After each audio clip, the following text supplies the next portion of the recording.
삼계가 어지럽게 일어났으나 모두가 한마음으로 돌아가니 앞의 부처와 뒷 부처가 마음으로서 마음에 전하시고 문자를 세우지 않으셨다.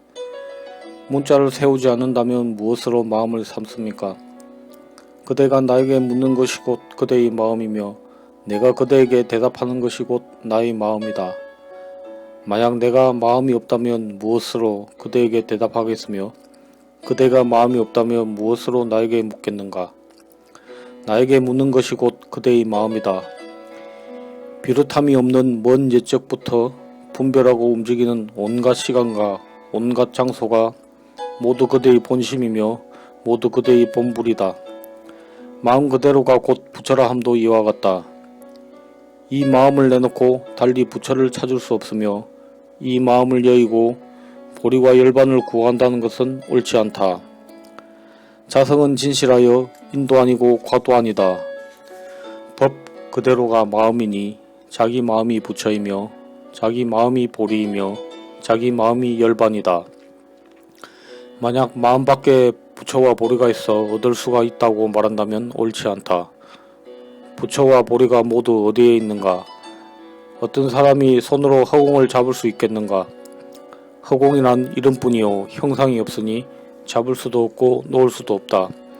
이렇게 허공을 잡을 수 없는 것과 같이 이 마음을 내놓고 부처를 찾는다면 끝내 찾지 못할 것이다. 부처란 자기 마음으로 지어서 얻는 것이거늘 어찌 마음을 여의고 부처를 찾으랴. 앞의 부처와 뒷 부처가 다만 마음 하나만을 말씀하셨으니 마음이 곧 부처요 부처가 곧 마음이다. 마음 밖에 부처가 없고 부처 밖에 마음이 없다. 만약 마음 밖에 부처가 있다고 말한다면 부처가 어디 있는가? 마음 밖에 이미 부처가 없거니 어찌 부처라는 소견을 일으키리랴. 서로 속이고 미혹하여 본심을 알지 못하고 무정물에 얽매여서 자유롭지 못한 것이다. 만약 믿지 못한다면 스스로 속이는 것이니 아무런 이익이 없다. 부처는 허물이 없건만 중생이 뒤바뀌어 깨닫지 못하고 자기 마음이 곧 부처인 줄 알지 못한다. 만약 자기 마음이 곧 부처인 줄 안다면 마땅히 마음 밖에서 부처를 찾지 말아야 한다. 부처가 부처를 제도할 수 없으니 마음을 가지고 부처를 찾으면 부처를 알지 못할 것이다. 다만 이는 밖에 부처일 뿐이니 모두가 자기 마음이 부처임을 모르기 때문이다. 또 부처를 가지고 부처에게 절하지 말며 마음을 가지고 부처를 염송하지 말라.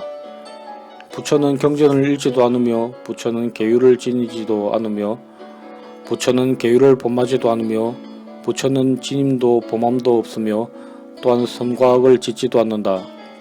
만약 부처를 찾고자 한다면 반드시 성품을 보아야 곧 부처이다. 성품을 보지 못하면 연부를 하거나 경전을 읽거나 제계를 지키거나 계율을 지니더라도 아무런 이익이 없다. 연부를 하면 왕생의 인가를 얻고 경전을 읽으면 총명해지며 계율을 지니면 하늘에 태어나고 보시를 하면 복된 과보를 받거니와 부처는 끝내 찾을 수 없다. 만약 자기를 분명히 밝히지 못한다면 반드시 선지식에게 차문하여 생사의 근본을 깨달아야 한다. 성품을 보지 못하였다면 선지식이라 할 수 없다. 이렇게 하지 않으면 비록 12부경을 다 외운다 하더라도 생사를 벗어나지 못하고 삼계에 윤회하면서 고통을 받게 되어 벗어날 기약이 없는 것이다. 옛날에 신성비구는 12부경을 다 외웠건만 여전히 윤회를 벗어나지 못하였으니 이는 오직 성품을 보지 못하였기 때문이다. 선성도 그러하였거늘 요즘 사람으로서 겨우 서너 권의 경론을 배우고 불법으로 여긴다면 이는 어리석은 사람이다. 자기 마음을 알지 못하면 부질없는 문구나 외워서는 아무런 쓸모도 없다. 만약 부처를 찾으려 한다면 모름지기 성품을 보아야 하니 성품이 곧 부처이다. 부처란 곧 자유로운 사람이며 이일 없고 조작 없는 사람이다. 성품을 보지 못하면 종일토록 분주히 밖을 향하여 내달아 찾더라도 애당초 부처를 찾을 수 없다. 비록 한 물건도 얻을 것이 없다고는 하나 아직 알지 못하면 반드시 선지식에게 차문하여 간절히 애써 구하여 마음이 열리게 하여야 한다. 나고 죽는 일이 중요하니 헛되이 보내지 말라. 스스로 속이는 것은 아무런 이익이 없다. 비록 진귀한 보물이 산같이 쌓이고 권속이 겐지스 강의 모래알같이 수많더라도 눈을 뜰 때에는 보이거니와 눈을 감으면 오히려 보이겠는가. 그러므로 하염이 있는 법은 꿈이나 헛개비와 같음을 알아야 한다. 만약 서둘러서 스승을 찾지 않으면 헛되이 한평생을 보내게 될 것이다. 불성은 본래 가지고 있으나 스승을 의지하지 않으면 끝내 분명히 알지 못하니 스승을 의지하지 않고 깨닫는 이는 만에하나 드물다. 만약 자기 스스로 인연을 만나 깨달아서 성인의 뜻을 얻은 이는 선지식에게 차문할 필요가 없으니 이는 태어나면서 아는 뛰어난 학인이다. 만약 아직도 깨닫지 못하였다면 모름지기 애써 참고하여 배워야 하니 가르침에 의지하여야 비로소 깨달음을 얻게 될 것이다. 만약 스스로 분명히 알았다면 배우지 않아도 되니 미혹한 사람과 같지 않기 때문이다.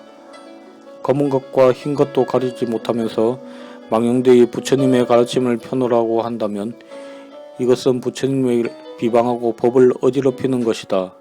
이런 무리들은 설법을 비우듯이 하더라도 모두가 악마의 말이요 부처님의 말씀은 아니다. 그 스승은 악마의 왕이요 그 제자는 악마의 백성이거늘 미혹한 사람들은 그의 지위에 따라 모르는 결에 생사의 바다에 떨어지게 된다. 다만 성품을 보지 못한 사람이 망령되이 부처라 한다면 이런 중생들은 큰 죄인이니 온갖 중생들을 속여서 악마의 경계에 들게 한다. 만약 성품을 보지 못하였다면 설사 12부경을 다 연설하여도 모두가 악마의 말이며 악마의 권속이요 부처님의 제자는 아니다. 이미 검은 것과 흰 것도 가리지 못하거니 무엇에 의지하여 생사를 벗어나랴. 만약 성품을 보면 곧 부처요 성품을 보지 못하면 곧 중생이다. 중생의 성품을 여의고 달리 부처의 성품을 얻을 수 있다면 부처가 지금 어디에 있는가. 중생의 성품이 곧 부처의 성품이다. 성품밖에 부처가 없으며 부처가 곧 성품이니 이 성품을 내놓고 부처를 얻을 수 없고 부처 밖에서 성품을 얻을 수 없다. 성품을 보지 못하였더라도 연부를 하고 경전을 읽고 보시를 하고 계율을 지니고 정진하여 널리 복리를 일으킨다면 부처를 이루지 못하겠습니까? 못한다. 어찌하여 못합니까? 한 법이라도 얻을 것이 있다면 이는 하염이 있는 법이며 인과이며 과보이며 과보를 받음이며 윤회하는 법이다. 생사를 벗어나지 못하거늘 언제 부처를 이루랴. 부처를 이루려면 반드시 성품을 보아야 하니 성품을 보지 못하면 인과 따위의 말이 모두 외도의 법이다. 만약 부처라면 외도의 법을 익히지 않는다. 부처란 업도 없는 사람이며 인과도 없으니 조그마한 법이라도 얻을 것이 있다면 모두 부처를 비방하는 짓이다. 무엇을 의지하여 부처를 이룰 수 있으랴. 한 생각, 한 기능, 한 견해, 한 소견에라도 집착감이 있다면 부처는 도무지 허락하지 않는다. 부처는 지임도 범함도 없으며 심성이 본래 비었으며 또 더럽거나 깨끗한 법도 아니니 닦을 것도 없고 증득할 것도 없으며 원인도 없고 결과도 없다. 부처는 계율을 지니지도 않으며 부처는 선을 닦지도 않으며 부처는 악을 짓지도 않으며 부처는 정진하지도 않으며 부처는 게으르지도 않다. 부처란 조작 없는 사람이니 집착하는 마음이 있다면 부처는 이를 허락하지 않는다. 부처라 하면 부처가 아니니 부처란 견해를 짓지 말라. 만약 이런 이치를 보지 못하면 언제 어디서나 본심을 알 수는 없다.